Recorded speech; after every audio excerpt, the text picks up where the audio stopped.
Barbra Streisand stands as one of the most influential figures in American cultural history, not merely because of her awards or financial success, but because of the singular path she carved through an industry that often resisted difference. Emerging in the early 1960s, she challenged rigid standards of beauty, sound, and female authority at a time when conformity was rewarded. Her voice, unmistakable and technically daring, became a signature that could not be replicated or ignored. Over more than 6 decades, Streisand expanded her reach beyond music into film, theatre, directing, and producing, consistently insisting on creative control. That insistence shaped her public image as uncompromising, but it also allowed her to redefine what longevity in entertainment could look like. Rather than fading into nostalgia, she built a body of work that evolved with time.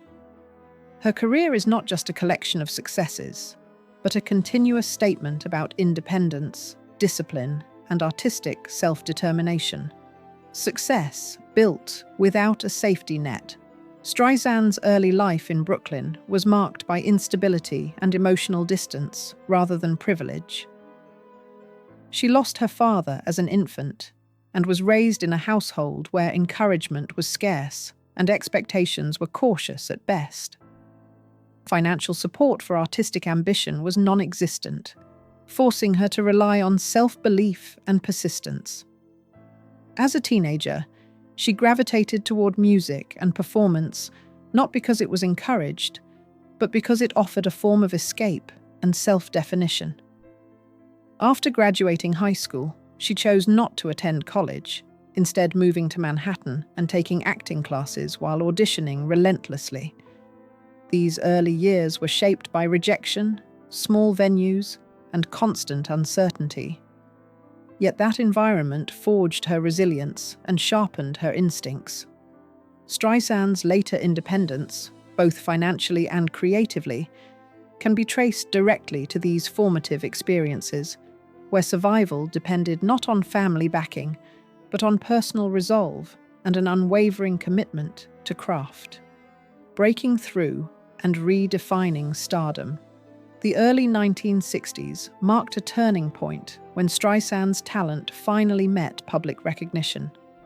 Her debut album achieved immediate critical and commercial success, earning major awards and setting her apart in a crowded industry dominated by rapidly changing trends.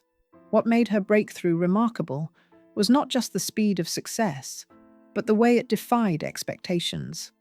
She did not fit the conventional mold of a pop star, and she did not attempt to.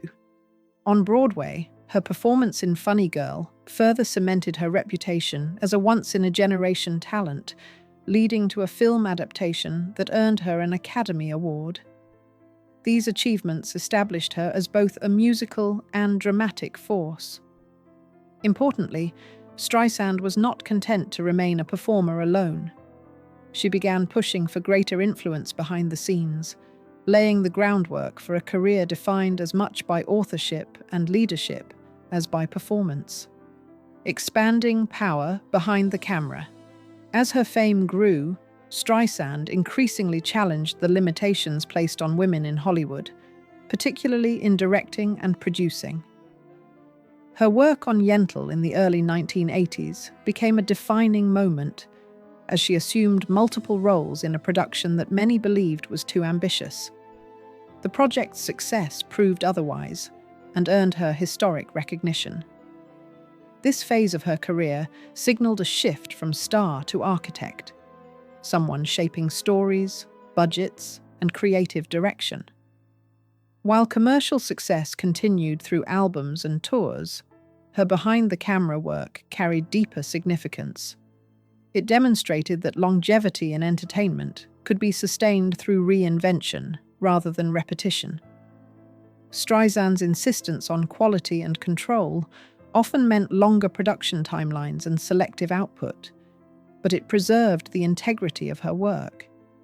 Her career became a case study in how authority, when earned and exercised carefully, can extend relevance across generations. Family, privacy, and public curiosity. Like many public figures, Streisand's personal life has long attracted attention, though she has consistently guarded its boundaries. Her marriage to actor Elliot Gould and the birth of their son, Jason Gould, unfolded alongside an intense period of professional growth. Balancing parenthood with a demanding career was complex, and over time, both mother and son acknowledged periods of emotional distance alongside moments of artistic collaboration. Streisand has publicly expressed support for her son's identity and career choices, emphasizing respect and acceptance. Later, her marriage to James Brolin brought a quieter chapter defined by privacy and stability. Rather than presenting an idealized family narrative, Streisand has allowed space for complexity and imperfection. This approach reflects a broader theme in her life: resisting public pressure to conform to traditional expectations. Her family relationships, like her career, have been shaped on her own terms rather than according to external ideals. Wealth, responsibility, and long-term vision. Over decades of success, Streisand accumulated significant financial assets through music rights, film royalties, touring, and real estate investments. Rather than treating wealth as a purely personal achievement, she has consistently framed it as a tool for long-term impact. Her financial decisions reflect careful planning and a desire to protect the integrity of her work beyond her lifetime. While estate planning is inherently private, Streisand has been open about her commitment to philanthropy and structured giving. This perspective places emphasis on stewardship rather than accumulation.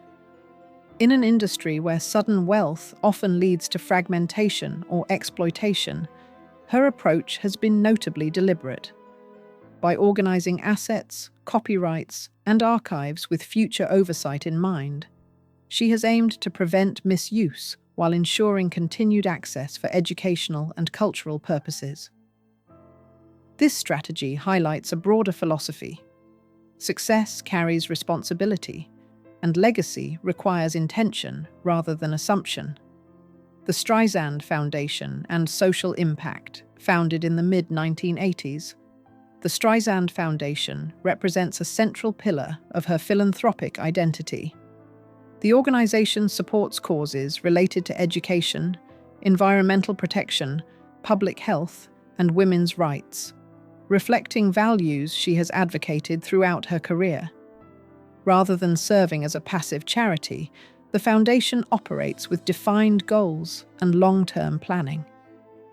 Streisand's involvement has gone beyond financial contribution, extending to governance, vision, and accountability.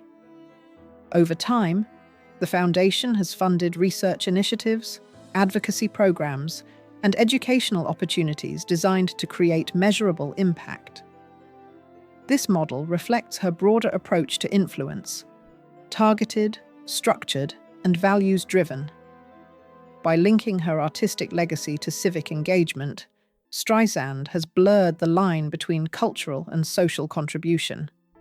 The foundation stands not as a replacement for personal relationships, but as an extension of her belief that art and resources should serve the broader public good. Legacy beyond inheritance. Public fascination with how iconic figures distribute their wealth often reflects broader anxieties about fairness, family, and tradition. Streisand's choices, however, suggest that legacy need not follow a single formula. Rather than framing inheritance solely in familial terms, she has emphasized values, education, and societal contribution. This perspective challenges the assumption that legacy is measured only by bloodline. Instead, it proposes that influence can be extended through institutions, ideas, and access. Such an approach does not negate personal relationships, but it reframes success as something meant to circulate rather than concentrate. In this sense, Streisand's planning reflects the same independence that defined her career. She has consistently chosen intention over expectation, even when those choices invite scrutiny.